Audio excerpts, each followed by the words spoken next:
Salut à toi cher mytho et bienvenue dans ce premier épisode qui marque le début de cette chaîne YouTube consacrée aux mensonges d'un point de vue scientifique.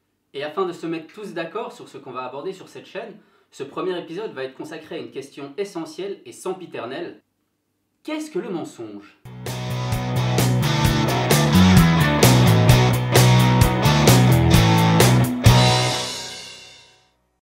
Parce que oui, il m'arrive régulièrement d'être confronté à ce genre de situation-ci.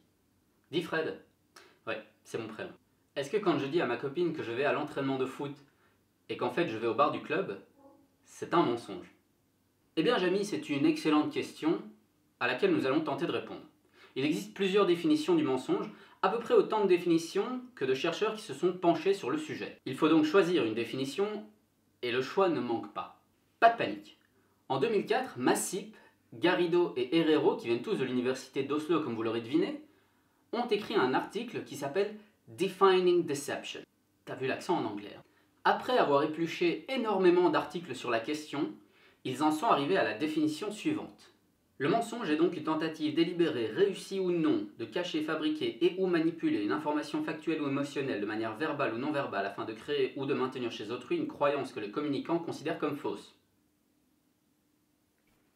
Premier point, le caractère délibéré du mensonge. On ne peut pas mentir sans le vouloir. Il faut qu'il y ait une volonté de mentir. Sans quoi, on tombe dans l'erreur, l'affabulation ou encore les faux souvenirs. Pour faire simple, le mensonge est à l'erreur ce que la désinformation est à la mésinformation. Une réalisation volontaire. Pas sûr que ce soit plus simple. Bref, pour mentir, il faut le vouloir. Numéro 2, une tentative de cacher, falsifier et ou manipuler une information. 3 manières de mentir du coup. L'omission, la falsification et ou la manipulation. Tout le monde utilise ces 3 stratégies, mais chacune d'elles implique des mécanismes différents. Plutôt que de vous donner des définitions qui feraient débonder une personne victime d'embouteillage de l'hypogastre, passons directement aux exemples. Vous vous rendez à une soirée poker au casino pour laquelle votre conjoint ou conjointe est tout à fait au courant. Vous jouez et vous perdez un mois de salaire. Vient alors la question fatidique à laquelle personne ne voudrait être confronté. Alors mon chéri, ça a été la partie d'hier? L'omission. Oh tu sais, j'ai passé une bonne soirée avec les potes, ouais.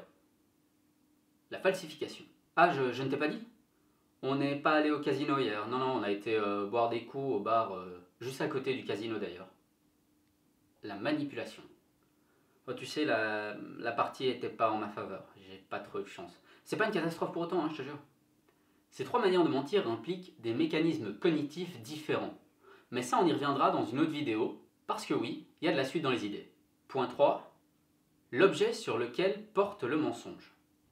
Dans l'exemple précédent de la soirée de poker, pas besoin d'avoir le QI combiné d'Einstein et de Marie Curie pour comprendre qu'il s'agit d'un fait. Par contre, il est aussi possible de mentir sur ses émotions. Je suis enchanté de faire cette vidéo. Et ce que l'article ne dit pas, le coquin, c'est qu'il est également possible de mentir sur ses opinions. Hitler, c'était un mec génial. Au fait, ce pouce, ça me fait penser, l'information mensongère peut être transmise de manière verbale ou non verbale. CQFD, non. Mais tout ça pourquoi? Pour transmettre une information que le communicant considère comme fausse. Élémentaire mon cher Watson? Pas tellement.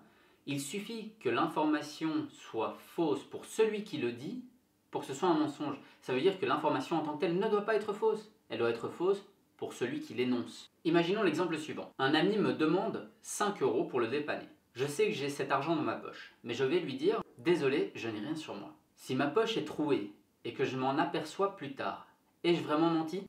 Oui, j'ai menti, puisque l'information que j'ai véhiculée était fausse pour moi. J'ai donc tenté de tromper. Tout ça est à relier avec la notion de volonté. Donc si on reprend, le mensonge est une tentative délibérée, réussie ou non, de manipuler, omettre ou falsifier une information de manière verbale ou non verbale afin d'induire chez autrui une croyance que l'émetteur considère comme fausse. Ça semble vachement plus clair quand même maintenant. Voilà, c'est tout pour cette première vidéo, j'espère qu'elle vous a plu. Si c'est le cas, n'hésitez pas à vous abonner, à liker cette vidéo et à la partager avec vos amis. En attendant, prenez garde au Pinocchio qui est en vous.